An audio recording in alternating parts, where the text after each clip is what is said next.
नमस्कार दोस्तों, कैसे हो आप सब लोग। यूपीएससी इंजीनियरिंग सर्विस के प्रीवियस ईयर क्वेश्चन का हम सॉल्यूशन कर रहे थे। हमने 2019 से 2024 तक के सभी पेपर का सॉल्यूशन कर लिया था। ईएससी 2018 के हमने 42 नंबर क्वेश्चन तक कर लिए थे। उससे आगे क्वेश्चन हम इस लेक्चर में देखेंगे। ये सॉल्यूशन आपका एसएससी जेई मेंस स्टेट के असिस्टेंट इंजीनियर के एग्ज़ाम हो गए और बाकी जो जेई के एग्ज़ाम है सभी के लिए हेल्पफुल रहने वाले हैं। इसके अंदर हम जो हमारे सिलेबस के अंदर पार्ट है उस सब को करेंगे स्टेट असिस्टेंट इंजीनियर तक, और गेट का सिलेबस आपका कवर हो जाएगा। लेकिन कुछ टॉपिक ऐसे होते हैं जो केवल यूपीएससी में आते हैं, तो उन वाले टॉपिक को हम इसमें नहीं करेंगे। इसके बाद आप इंजीनियरिंग सर्विस के क्वेश्चंस को ईजिली सॉल्व कर पाओगे। तो आज के लेक्चर का हमारा पहला क्वेश्चन और ईएससी 2018 का 43 number question. What will be the unit weight of the fully saturated soil sample having water content of 38%? W यानी कि वाटर कंटेंट आपको दिया हुआ 38%, स्पेसिफिक ग्रेविटी है 2.65। तो यूनिट वेट क्या होगा? तो यूनिट वेट का आपको फॉर्मूला पता है, G plus E S gamma W upon 1+E।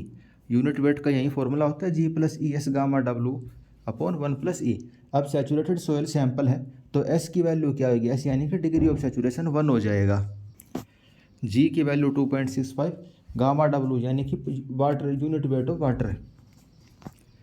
Water का वेट कितना होता है? हम लेते हैं 1000 kg पर मीटर क्यूब, और अगर इसको किलो न्यूटन में लिखना हो तो 9.81 किलो न्यूटन पर मीटर क्यूब। सारी चीज़ें हमें पता, बस हमें वॉइड रेशो नहीं पता। तो वॉइड रेशो हम कैसे निकालेंगे? तो ये सहभाग वाला फॉर्मूला है, SE = WG। S की वैल्यू 1 है भाई, degree of saturation 1, wide ratio निकालना है, वाटर कंटेंट है 38% यानी कि 0.38। वॉइड रेशो निकाल के फॉर्मूले में फिट करेंगे, आपका आंसर इजीली आ जाएगा। अगला question, how many cubic metre of soil having the void ratio of 0.7 can be made from 30 metre cube of soil with the void ratio 1.2। तो दोस्तों 0.7 मीटर क्यूब वॉइड रेशो की आपको soil बतानी है। आप कितनी सोयल बना पाओगे? 30 मीटर क्यूब ऑफ सोयल जिसका वाइड रेशो 1.2 है। तो आपको अच्छे से पता है जो वॉल्यूम ऑफ सॉलिड है वो तो सेम रहेंगे, वो किसके बराबर होते हैं? Volume divide by 1 plus void ratio. तो दो टाइप की सोयल है, पहले की वॉल्यूम है 30 मीटर क्यूब, वॉइड रेशो कितना? 1.2। दूसरी सोयल कितनी वॉल्यूम होगी, उसका वॉइड रेशो कितना दिया हुआ? 0.7। इसको आप सोल्व करोगे, आपका आंसर आ जाएगा 23.18 यानी कि 23.2 मीटर क्यूब। तो जो एम्बैकमेंट वाले क्वेश्चन है भाई, आपको एक जगह से एम्बैकमेंट ले जाके दूसरी जगह पे पुट करनी है, उन वाले क्वेश्चन हो गए या इस टाइप के क्वेश्चन हो गए, दो सोइल कंपेयर करनी है, तो ये वाला फॉर्मूला आपका यूज होएगा। उसके अलावा आप एक और फॉर्मूला यूज कर सकते हो भाई, वेट ऑफ सॉलिड वो किसके बराबर रहेगा? टोटल वेट डिवाइड बाय जो वाटर कंटेंट है। ठीक है, तो ये दोनों फॉर्मूले आपको याद रखने, क्योंकि वॉल्यूम ऑफ सॉलिड भी चेंज नहीं हो सकती और जो सॉलिड का वजन है वो भी चेंज नहीं हो सकता। तो दो सोइल्स को कंपेयर करने के लिए आप इन फॉर्मूलों को यूज कर सकते हो। अगला question, a dry sand specimen is put through a triaxial test. तो ट्राई एक्सियल टेस्ट हम करने लग रहे हैं सैंड स्पेसिमन के ऊपर। सेल प्रेशर है 50 किलो पास्कल, यानी कि चारों तरफ जो पानी का प्रेशर लगने लग रहा है वो कितना? 50 किलो पास्कल। डेविएटर स्ट्रेस कितना? 100 किलो पास्कल, यानी जो आप एक्सटर्नल लोड लगा रहे हो ऊपर और नीचे से वो कितना? 100 किलो पास्कल। तो इंटरनल फ्रिक्शन का एंगल कितना होएगा? तो जो सेल प्रेशर होता है उसको हम किस नाम से भी जानते हैं? सेल प्रेशर यानी कि सिग्मा 3, वो है 50 किलो पास्कल। एक्स्ट्रा आपने कितना लगाया? 100, तो सिग्मा 1 यानी कि मेजर स्ट्रेस कितना हो गया? मेजर प्रिंसिपल स्ट्रेस 100 + 50 यानी कि 150। मेजर प्रिंसिपल स्ट्रेस हो गया 150, माइनर वाला कितना हो गया? 50। आपको एंगल ऑफ इंटरनल फ्रिक्शन निकालना है। सैंड टाइप की हमारी सोयल है। कौन सी सोयल है आपके पास? सैंडी सोयल है। तो सिग्मा 350 है, यानी कि जो चारों तरफ से पानी प्रेशर लगाने लग रहा है, एक्स्ट्रा हमने कितना लगाया? 100, तो मेजर स्ट्रेस कितना हो गया? 150। तो जो सिग्मा 3 का फॉर्मूला होता है वो आपको पता है। आप या तो इसको सिग्मा 1 के टर्म में लिख लो या सिग्मा 3 के टर्म में लिख लो। तो हम क्या पढ़ते हैं? Sigma 3 = sigma 1 10² 45 - 5/2। क्योंकि ये सैंड टाइप की सोयल है तो इसके अंदर सी की वैल्यू 0 होगी। सिग्मा 1 सिग्मा 3 आपको पता है, आपको फाई की वैल्यू निकालनी है, तो इजीली आप इसको निकाल सकते हो। वैसे इसका पूरा फॉर्मूला क्या होता है? जैसे इसने तो सी की वैल्यू 0 उस तरीके से दिया, अगर हम पूरा फॉर्मूला देखें तो क्या होता है भाई? जो सिग्मा 1 होता है वो किसके बराबर होता है? Sigma 3 10² 45 + 5/2 plus 2C 10 45 + 5/2। ये पूरा फॉर्मूला होता है। सिग्मा 3 तो हो गया जो भाई कन्फाइनिंग प्रेशर यानी कि छोटे वाला, और सिग्मा 1 है बड़े वाला। अगर आपको सिग्मा 3 लिखना हो तो सिग्मा 3 इज इक्वल टू क्या लिखेंगे, सिग्मा 1, फिर यहाँ पे माइनस आ जाएगा हर जगह, ठीक है, बस ये याद रखना है। अगला question, theory of consolidation predict settlement due to primary consolidation, it can not include settlement due to initial compression nor due to secondary consolidation, this happen because of the following assumption made in the development of theory. जो theory of consolidation होती है भाई, जो तरजाकी ने दी थी, एक तो हो गया भाई कंप्रेशन वाला, भाई जैसे ही आपने लोड लगाया जो एयर होती है एयर निकल जाएगी, तो उस वजह से क्या होता है इनिशियल कंप्रेशन, भाई जो प्रोक्टर को वाले टेस्ट थे कॉम्पैक्शन बोलते हैं उसको। और एक होता है भाई सेकेंडरी वाला, जब सारा पोर वाटर प्रेशर जीरो हो जाता है उसके बाद भी थोड़ी बहुत सेटलमेंट होती रहती है, वो होती है सेकेंडरी। और एक होती है प्राइमरी जो कि हम पढ़ते हैं, प्राइमरी कंसोलिडेशन जो कि हम पढ़ते हैं, तरजाकी ने बताई थी। तो पहला ऑप्शन पढ़ते हैं, soil grain and water are incompressible. तो बिल्कुल सही बात है, जो सोयल ग्रेन और वाटर होते हैं इनकम्प्रेसिबल होता है। तरजाकी जो वन डायमेंशनल कंसोलिडेशन थ्योरी होती है, हमने यही चीज़ पढ़ी थी, उसके अंदर सोयल फुली सैचुरेटेड होती है, ये भी सही बात है। Compression take place in the vertical direction only, तो ये वाली चीज़ गलत लिखी हुई है। Time lag in consolidation is entirely due to the low permeability of soil, soil की परमिएबिलिटी बहुत कम होती है, इस वजह से जो कंसोलिडेशन होने में टाइम लगता है, तो ये वाली बात भी सही है। तो पहली, दूसरी और चौथी स्टेटमेंट सही है। तीसरी स्टेटमेंट मतलब वैसे तो सही है भाई अगर हम तरजाकी के हिसाब से देखें, लेकिन यूनिक नहीं है इसके लिए। ये वाली चीज़ उसके अंदर भी हो सकती है, कौन से वाली थी वो, जो वन डायमेंशनल वाली है, और जो सेकेंडरी कंसोलिडेशन है उसके अंदर भी हो सकती है, तो इस वजह से उसके लिए यूनिक नहीं है। तो क्या क्या एजम्पशन थे इसके लिए, भाई सोयल होमोजीनियस है, आइसोट्रोपिक है, डार्सी लॉ हमारा वैलिड रहेगा, soil grain and water incompressible है, सोयल फुल्ली सैचुरेटेड है, इनिशियली कंप्रेशन हमारा नहीं आएगा, ठीक है। और टाइम लैग किसकी वजह से होता है, लो परमिएबिलिटी की वजह से होता है। Compression in vertical direction only do not have any relation with the primary and secondary compression. अगला question, consider the following statement, secondary consolidation result due to prolong dissipation of the excess hydrostatic pressure. तो जो secondary consolidation होती है वो किसकी वजह से होती है, जो क्ले पार्टिकल होते हैं मोर स्टेबल कन्फिग्रेशन के अंदर अपने आप को एडजस्ट करने की कोशिश करते हैं, इस वजह से सेकेंडरी कंसोलिडेशन होती है, ना कि हाइड्रोस्टैटिक पोर वाटर प्रेशर के डिसिपेशन की वजह से। तो पहली स्टेटमेंट गलत है। दूसरी, primary consolidation happens under the expulsion of both air and water from the void in early stage. तो जो प्राइमरी कंसोलिडेशन होती है उसमें हम क्या एज्यूम करते हैं भाई, सैचुरेटेड सोयल है तो उसके अंदर जब एयर है ही नहीं तो एयर कहाँ से निकलेगी, तो दूसरी स्टेटमेंट भी गलत हो गई। तीसरी देखते हैं, initially consolidation in case of the fully saturated soil is mainly due to the compression of the solid particle. तो जो इनिशियली कंसोलिडेशन होती है फुल्ली सैचुरेटेड सोयल में, वो किसकी वजह से होती है, compression of the solid particle. तो ये वाली स्टेटमेंट सही है। बाकी सच बताऊं तो अभी हमने थोड़ी देर पहले क्या देखा था, ये देखा था ना भाई, soil grain and water are incompressible, soil के ग्रेन है और वाटर है वो इनकम्प्रेसिबल है भाई, वो कंप्रेस नहीं हो सकते। लेकिन यूपीएससी वालों ने इसका थर्ड स्टेटमेंट सही मानी है, यहाँ लिख रखा है इन्होंने भाई जो कंप्रेशन है सॉलिड पार्टिकल का वो हो सकता है। और सेम बिल्कुल यही स्टेटमेंट एसएससी जेई 2023 के मेंस के पेपर में थी।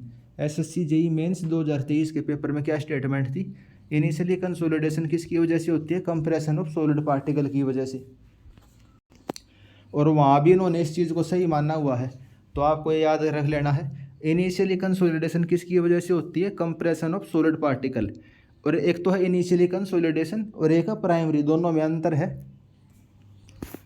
तो इन दोनों के बीच में आपको अंतर पता होना चाहिए। इनिशियली कंसोलिडेशन जो है उसके अंदर जो हमारी सोयल है वो पार्शियली सैचुरेटेड रहती है, इनिशियली कंसोलिडेशन में पार्शियली सैचुरेटेड सोयल रहेगी। और प्राइमरी कंसोलिडेशन वो होता है जो आपको ट्रजाकी ने बताया था। अंतर समझ गए ना, प्राइमरी के अंदर तो हमारा ये वाला ऑप्शन सही है, soil grain and water are incompressible. लेकिन पेपर में अगर आपसे ये पूछे इनिशियल कंसोलिडेशन, तो वहाँ आप क्या लिखोगे, compression of the soil particle. अगली statement, primary consolidation happen more quickly in the coarse grain soil than in the fine grain soil. तो primary consolidation coarse grain soil में जल्दी होता है। तो क्यों होता है? क्योंकि उसकी परमिएबिलिटी ज़्यादा होती है। तो सही बात है, तीसरी और चौथी सही है, पहली दूसरी गलत है। इनिशियली कंसोलिडेशन किसकी वजह से होता है? सोयल सॉलिड के कंप्रेशन की वजह से। याद रख लेना, इनिशियल और प्राइमरी में अंतर है। प्राइमरी किसकी वजह से होता है? पोर वाटर प्रेशर जब सोयल के वॉइड से निकल जाएगा। Secondary consolidation readjustment of clay particle की वजह से होता है। वे एक स्टेबल कन्फिग्रेशन में जाने की कोशिश करते हैं। अगला question, consider the following statement with regard to the soil testing. The origin and pole are at the same point in a Mohr circle. तो पहली स्टेटमेंट इसकी गलत है। जो ओरिजिन और पोल होता है वो सेम पॉइंट पे हो ऐसा कोई ज़रूरी नहीं है। ओरिजिन तो क्या हो गया भाई, जो एक्स एक्सिस और वाई एक्सिस का इंटरसेक्शन होता है वो ओरिजिन हो गया। पोल क्या होता है? मोहर सर्कल के ऊपर एक ऐसा पॉइंट होता है जहाँ से हम किसी भी पॉइंट के ऊपर मतलब लाइन ड्रॉ करेंगे, जो उसकी ओरिएंटेशन होगी यानी उसका जो स्लोप होगा, और ओरिजिनल जो आपका भाई बॉडी है, सोयल है, जो कुछ भी उसके स्लोप के इक्वल रहेगा वो, और उस स्ट्रेस कंडीशन को रिप्रेजेंट करता है। तो ज़रूरी नहीं है कि ओरिजिन और पोल सेम पॉइंट पे हों। अगली statement, shear stress is maximum on the failure plane. तो फेलियर प्लेन के ऊपर शियर स्ट्रेस मैक्सिमम हो ऐसी भी कोई ज़रूरी नहीं है। ये भी इम्पोर्टेंट पॉइंट है। जो मोर सर्कल होता है उसका जो फेलियर प्लेन होता है ज़रूरी नहीं है कि उसके ऊपर शियर स्ट्रेस मैक्सिमम हो। भाई फेलियर तो जो नॉर्मल स्ट्रेस है और शियर स्ट्रेस है दोनों के कॉम्बिनेशन से होएगा। भाई हो सकता है किसी और पॉइंट पे जो नॉर्मल स्ट्रेस कम हो लेकिन शियर स्ट्रेस ज़्यादा हो और वहाँ पे फेलियर ना आ रहा हो। तो फेलियर के ऊपर ज़रूरी नहीं कि मैक्सिमम शियर स्ट्रेस हो। अगली statement, Mohr circle drawn from the data from an unconfined compressive test pass through the origin.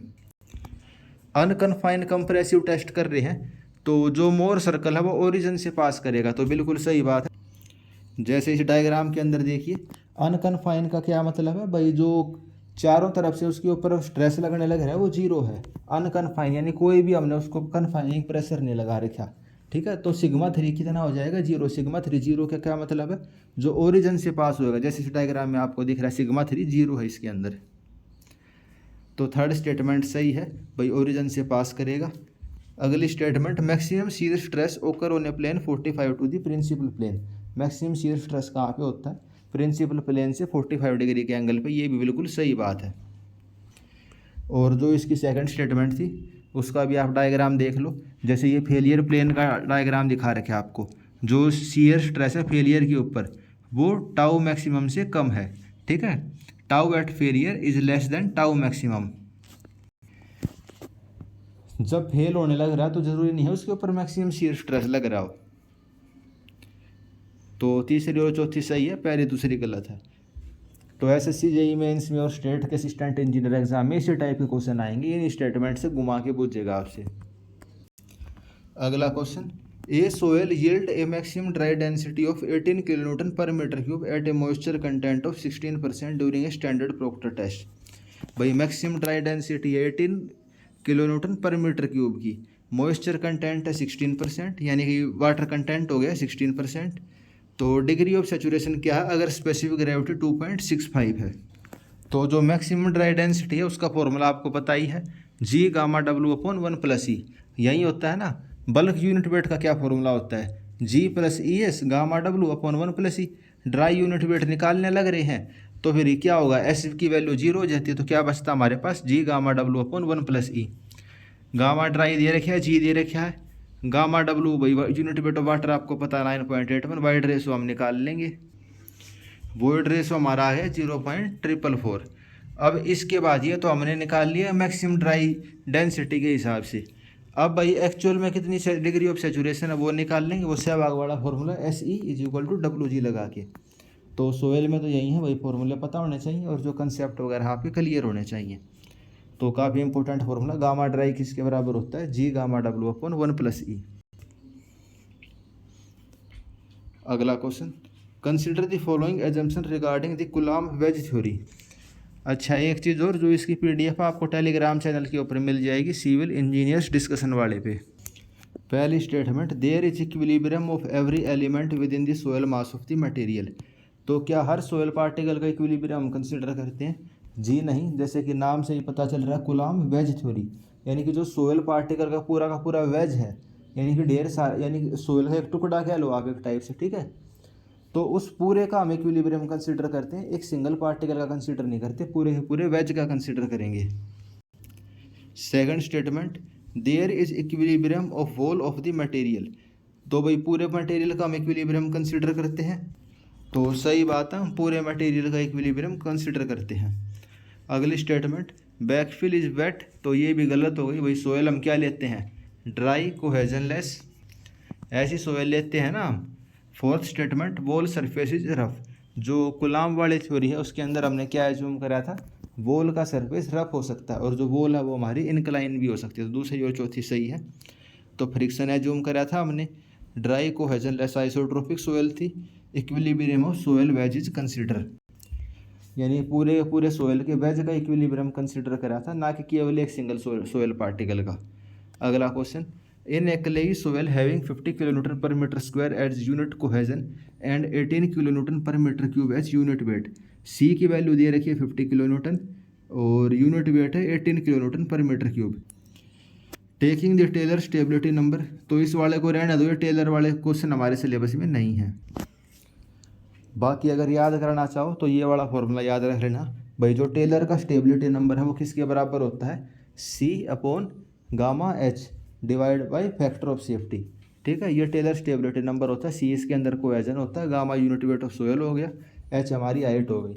इस वाले क्वेश्चन में हमें हाइट निकालनी थी, यूनिट वेट दे रखा है 18, टेलर स्टेबिलिटी नंबर दे रखा है 0.261 और कोहेजन था 50। तो हाइट ऑफ वॉल कितनी आ गई 10.64। बाकी सिलेबस का पार्ट नहीं है ये हमारे। अगला question, what is the Boussinesq vertical stress at a point 6 metre directly below a concentrated load of 2000 kilonewton applied at a ground surface. तो बूजनिक वर्टिकल स्ट्रेस बताना आपको 6 मीटर बिलो, ज़मीन से 6 मीटर की डेप्थ पे, अगर ऊपर पॉइंट लोड कितना लग रहा है 2000 किलोन्यूटन का। तो जो वर्टिकल स्ट्रेस होता है किसी भी जेड डेप्थ पे और आर रेडियस पे, उसका फॉर्मूला बूजनिक ने क्या बताया था, 3Q/2πz² ब्रैकेट में 1/1 + r/z का square raise to the power 5/2। तो ये बड़ा फॉर्मूला आपने याद कर रखा है बूजनिक का भी और उसका वेस्टर्न गार्ड का भी। इसको हम शॉर्टकट में कैसे भी याद कर लेते हैं, 0.4775 Q डिवाइड बाई Z², ऐसे भी इसको हम याद कर लेते हैं भाई। केवल हमें जेड डेप्थ पे निकालना और रेडियस 0, तो क्या ले लेते हैं 0.4775 Q/Z²। वेस्टर्न गार्ड में कितना ले लेते हैं 0.318 Q/Z²। तो इसके अंदर आपको रेडियस 0 है, डेप्थ हमें 6 मीटर पे निकालना था, फॉर्मूले में पुट करोगे आपका आंसर आ जाएगा 26.53 किलोन्यूटन पर मीटर स्क्वायर। अगला question, in ARCC concrete member subject to flexure, भाई बैंडिंग लगने लग रही है, कोई कंक्रीट का मेंबर है भाई, बीम वगैरह है, एक्सटर्नल अप्लाइड मूवमेंट, आपने एक्सटर्नली जो मूवमेंट लगाया है वो इंटरनल कपल रजिस्ट करेगा। कंक्रीट के अंदर कंप्रेशन आएगा, स्टील के अंदर टेंशन, और क्या क्रिएट करेगा वो कपल, यानी कि भाई मूवमेंट क्रिएट करने की कोशिश करेगा, मूवमेंट ऑफ रेजिस्टेंस क्रिएट करेंगे और एक्सटर्नल लगने वाले मूवमेंट को रजिस्ट करवाएंगे। सही बात है, यही चीज़ हम पढ़ते हैं। And there magnitude very with the applied movement, अगर आपने मूवमेंट जो एक्सटर्नल मूवमेंट लगने लग रहा है उसकी वैल्यू आपने बढ़ा दी, तो भाई जो स्टील और कंक्रीट रजिस्ट करेगी उसकी वैल्यू भी बढ़ती जाएगी। बिल्कुल सही बात है भाई, कंक्रीट की बीम है, अगर उसका मूवमेंट ऑफ रेजिस्टेंस मान लो 100 किलोन्यूटन पर मीटर का है, ठीक है, तो वो तो गया मैक्सिमम, लेकिन आपने 10 का मूवमेंट लगाया तो बीम हमारा कितना रेजिस्टेंस शो करेगी 10 का, आपने 20 का लगाया तो बीम 10 का मूवमेंट रेजिस्ट शो करेगी, ठीक है। और तो उसका जो मैग्नीट्यूड है अप्लाइड मूवमेंट के साथ चेंज होता रहेगा। While the lever arm of the internal couple remain the same, जो लीवर आर्म की वैल्यू है वो कांस्टेंट रहेगी। तो ये वाली चीज़ बिल्कुल सही है, जो लीवर आर्म की वैल्यू बिल्कुल कांस्टेंट रहेगी। लीवर आर्म किसके बराबर होता है, D - XA डिवाइड बाई 3। अगली statement, in a pre stress concrete member the external movement is resist by an internal, जो प्री स्ट्रेस कंक्रीट है भाई पहले से ही आपने प्री स्ट्रेसिंग करके उसके अंदर कंप्रेस कर दी वो पहले से ही, ठीक है, तो एक्सटर्नल मूवमेंट को कौन रजिस्ट करेगा, by the internal couple but its lever arm that change with the loading condition. तो प्री स्ट्रेसिंग में भी वही है, इंटरनल कपल बनेगा, लेकिन उसका जो लीवर आर्म है लोडिंग कंडीशन के साथ चेंज होता रहेगा। And the stress in steel remain practically constant, steel के अंदर जो स्ट्रेस है वो प्रैक्टिकली लगभग कांस्टेंट रहता है। तो ये दोनों स्टेटमेंट सही है। पहली स्टेटमेंट तो आपने पढ़ भी रखी होगी, अब आपके सिलेबस का पार्ट थी। दूसरी स्टेटमेंट कह सकते हो भाई प्री स्ट्रेस हमारे सिलेबस में नहीं आता, लेकिन इसको याद कर लेना भाई जो सिंपल आरसीसी बीम है उसके अंदर जो लीवर आर्म है वो कॉन्स्टेंट रहेगा, लेकिन जो प्री स्ट्रेस वाली है उसके अंदर लीवर आर्म आपका चेंज होता रहता है। और जैसे जैसे हम एक्सटर्नल यानी बाहर से मोमेंट हम इंक्रीज करेंगे तो जो मोमेंट ऑफ रेजिस्टेंस है वो भी इंक्रीज होता रहेगा। आरसीसी में लीवर आर्म प्रैक्टिकली सेम रहती है। लीवर आर्म किसके बराबर होती है? d minus x/3। अगला question, consider the following statement with regard to the GPS. तो स्टेटमेंट देखते हैं। Position of object can be exactly determine by a single satellite. क्या एक सैटेलाइट से आप उसकी पोजीशन बता सकते हो? जी नहीं बता सकते। कितने सैटेलाइट चाहिए? हमें कम से कम 4 सैटेलाइट चाहिए किसी भी ऑब्जेक्ट की पोजीशन बताने के लिए। अगली point, the position of observer moving person और vehicle on ground is determine by an orbiting satellite. तो जीपीएस में हम किसी चीज़ की जो लोकेशन होती है, पोजीशन होती है, किसके थ्रू बताते हैं? जो सैटेलाइट होता है ऑर्बिट करने लग रहा है अर्थ की एक्सिस में, तो उसकी हेल्प से बताते हैं। सही बात है। Atomic clock are fix in satellite to calculate the positioning of satellite to add the determine the travel time. तो जो सैटेलाइट होते हैं उनके अंदर एटॉमिक क्लॉक लगी होती है, ये वाली बात भी सही है, टाइम वाइम बिल्कुल एक्यूरेट बताने के लिए। Fourth statement, absolute positioning where accuracy of 1 centimetre to 5 centimetre is needed depend upon the health of the satellite. भाई अगर आपको बिल्कुल एक्यूरेट पोजीशन चाहिए 1 सेंटीमीटर से 5 सेंटीमीटर तक की एक्यूरेसी के साथ, तो सैटेलाइट की हेल्थ के ऊपर डिपेंड करेगी। सही बात है। अगला question, a temporary benchmark has been establish at the soffit of a chhajja on a window opening. तो भाई जो छज्जे के सोफिट है यानी कि छज्जे के नीचे वाला हिस्सा है, वहाँ पे आपने टेम्परेरी बेंचमार्क लगा दिया और इसकी एलिवेशन थी 102.405, यानी कि छज्जे की एलिवेशन कितनी है? 102.405। आपने बैक साइडली हाइट ऑफ इंस्ट्रूमेंट के लिए इन्वर्टेड स्टाफ की रीडिंग आई 1.80। तो जो स्टाफ है यानी कि जो स्टाफ का लेवल है आपने छज्जे से लगा के देखा और भाई इन्वर्टेड रीडिंग आपने नोट कर ली कितनी? 1.80 की। तो हाइट ऑफ इंस्ट्रूमेंट कितनी हो गई? 102 में से 1.80 को माइनस कर देंगे, 102 में से 1.80 को माइनस कर देंगे क्योंकि इन्वर्टेड रीडिंग ली है हमने ये। ठीक है, तो 4 साइड ली है हमने सेम स्टाफ के साथ। जब हमने 4 साइड ली तब हमने नॉर्मली रखा उस स्टाफ को, रीडिंग आई हमारी 1.2। तो अब उसमें से 1.2 में फिर से माइनस करना पड़ेगा। ठीक है, तो एलिवेशन ऑफ द प्लिंथ कितना होगा? 102.4 है, उसमें से 3 घटा दो, कितना आ जाएगा? करीब करीब 99.4 आ जाएगा। B option 99.39। ऐसे था भाई आपका ये इंस्ट्रूमेंट था या आपका कोई घर बना हुआ है। ठीक है, तो ये इसका छज्जा है, इस छज्जे का लेवल दे रखे आपको 102। ये आपका लेवलिंग मशीन है, यहाँ आपने इन्वर्टेड स्टाफ लगाया, ये वाली रीडिंग नोट कर ली, ये कितनी आई? 1.8। तो 102 में से आप 1.8 नीचे आ गई। फिर आपने यहाँ का लेवल देखना था, आपने यहाँ पे वो रखी अपना लेवल स्टाफ, यहाँ कितनी आई? 1.2। तो फिर आप 1.2 और नीचे चले गए, तो 102 में से करीब करीब 3 घटा दिया मैंने, कितना आया? 99.39। आपको एक रेलवे का ट्रैक दे रखे 300 मीटर उसका रेडियस है, 1.5 मीटर गेज है और super elevation 15 centimetre. Transition curve की लेंथ क्या होगी? तो सिंपल इसके अंदर फॉर्मूला लगना है। तो सबसे पहले तो हम क्या निकाल लेंगे? जो मार्टिन फार्मूला है, मार्टिन फार्मूला के हिसाब से मैक्सिमम वेलोसिटी कितनी होएगी? भाई ट्रांजिशन कर्व प्रोवाइड कर रखी है, तो मार्टिन फार्मूले के हिसाब से वेलोसिटी कितनी होती है? 4.35 रूट ऑफ r माइनस 67। क्या होती है? 4.35 रूट ऑफ r माइनस 67। किसके लिए? ब्रॉड गेज के लिए। तो 1.5 मीटर का गेज है तो करीब करीब ब्रॉड गेज वाला ही फॉर्मूला लगेगा। अगर यहाँ पे मीटर गेज होती तब क्या फॉर्मूला लग जाता? तब लगता 3.6 रूट ऑफ r माइनस 6.1। अब यहाँ ट्रांजिशन कर्व है तो ये वाले फॉर्मूले है। अगर ट्रांजिशन कर्व नहीं होती तो इनको हम 0.8 से मल्टीप्लाई कर देते। किससे मल्टीप्लाई कर देते? 0.8 से। ठीक है, उसके बाद जो ट्रांजिशन कर्व की लेंथ होती है उसका फॉर्मूला क्या होता है? 0.073 E into V maximum. Transition curve की लेंथ किसके बराबर होती है? 0.073 E into V E maximum. E क्या है हमारे पास? Super elevation in centimetre. Velocity maximum क्या है भाई? जो इसकी वेलोसिटी किलोमीटर पर आवर के अंदर। फॉर्मूले में पुट करोगे आपका आंसर आ जाएगा। तो ये वाले फॉर्मूले आपको पता होने चाहिए। भाई लेंथ ऑफ ट्रांजिशन कर्व हम कैसे निकालते हैं रेलवे के अंदर। अगला क्वेश्चन, रिमोट सेंसिंग सर्वे के बारे में कौन सी स्टेटमेंट सही है? Information transfer is accomplish by use of electromagnetic radiation. Remote sensing के अंदर हम इलेक्ट्रोमैग्नेटिक रेडिएशन की हेल्प से इन्फॉर्मेशन को ट्रांसफ़र करते हैं, सही बात है। Remote sensing from space is to be done by satellite. Satellite की हेल्प से हम रिमोट सेंसिंग करते हैं, सही बात है। रिमोट सेंसिंग में क्या होता है भाई, जो सैटेलाइट होता है वो इमेज कैप्चर करता रहता है भाई, जैसे आपको ये देखना भाई वाटर लेवल कितना है, फसलें कौन सी उगी हुई हैं, तो इस टाइप की चीज़ें जो होती हैं वो रिमोट सेंसिंग की हेल्प से हम करते हैं। रिमोट यानी कि भाई आप कहीं दूर वाले लोकेशन पे हो, भाई आपका सैटेलाइट उड़ने लग रहा है। सेंसिंग यानी कि जो सेंसर है इलेक्ट्रोमैग्नेटिक रेडिएशन वगैरह से, इंफ्रारेड रेडिएशन की वजह से आप अर्थ को ऑब्जर्व कर रहे हो। तीसरी statement, remote sensing has no application in earthquake prediction. Earthquake को प्रिडिक्शन करने में इसका कोई रोल नहीं है, तो सही बात है, तीनों स्टेटमेंट सही हैं। तो रिमोट सेंसिंग हम किसकी मदद से करते हैं? सैटेलाइट की मदद से या फिर हवाई जहाज की मदद से। इलेक्ट्रोमैग्नेटिक एनर्जी होती है उसको ये ऑब्जर्व करता है, और भाई जो हमारे पास इमेज आ जाती है फिर उसको हम आइडेंटिफाई करते हैं। जो भाई इंजीनियर हो गए, साइंटिस्ट हो गए, भाई ये वाली रेडिएशन है, ग्रीन कलर की लाइट है, रेड कलर की लाइट है, इसका क्या मतलब है।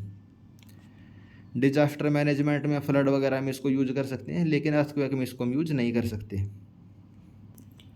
तो ठीक है दोस्तों, आज हमने 57 नंबर क्वेश्चन तक कर लिए हैं। अभी वैसे तो पेपर होने में बहुत टाइम है, तो चिंता कराने की आपको ज़रूरत नहीं है, टाइम से आपका ये कवर करवा देंगे। अभी कुछ दिन से किसी और काम में मैं थोड़ा बिजी था, तो लेक्चर नहीं हो पाया। बाकी पेपर से पहले हम सारे कंप्लीट करने की कोशिश करेंगे। वैसे भी 6-7 साल के तो हमने कंप्लीट कर ही लिए, 1-2 साल की और करेंगे।